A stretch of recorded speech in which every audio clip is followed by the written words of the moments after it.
Robert Whittaker versus Ikram Aliskerov. Who's going to win this fight? Well, before we talk about who's going to win this fight, let's take a look at their latest performances, in which Robert Whittaker fought Dricus du Plessis, in which both had some great shots and kicks in round one, until Dricus du Plessis dropped Robert Whittaker and then put more punishment on Robert Whittaker, in which the ref seen enough and stopped the fight in round two. After this, Robert Whittaker went on to fight Paulo Costa, in which Paulo Costa robbed Robert Whittaker with a nasty head kick in round one. Punches disguise them.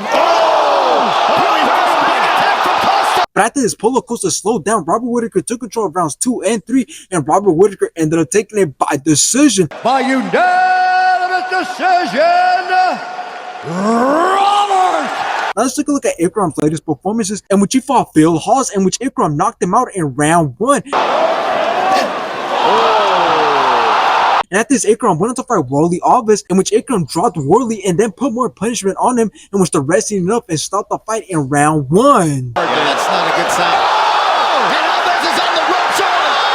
Goes out. Now, I don't know how I feel about this fight, because I still don't know if Ikram is a much better matchup for Robert Whittaker than Khamzat Chimaev, because when you start to look at some facts, you'll see that Ikram shouldn't be a harder fight for Robert Whittaker, considering that Ikram got knocked out by Khamzat Chimaev, and Khamzat Chimaev has a lot more high-level experience in the UFC, and he's fought multiple big names, and he still managed to stay undefeated. So that's why I don't believe that Ikram should be a harder opponent for Robert Whittaker. But at the same time, Ikram taking this fight on a short notice and not having the resume to show to everyone that he can actually be a challenge in this fight is what makes him dangerous, because he has everything to gain in this fight. As he said that when he accepted the fight, he had to call Khabib, and Khabib told him that he can't miss these opportunities. And Khabib's right, because although everything is against his favor in this fight, he has been given the opportunity of doing the impossible. So in the end, if Ikram wants to win this fight, he needs to make something big happen throughout the whole entire fight, so that way he could win by decision, unless he could get the knockout, or unless he could use his wrestling skills and his grappling skills to work to a position where he could submit Robert Whittaker.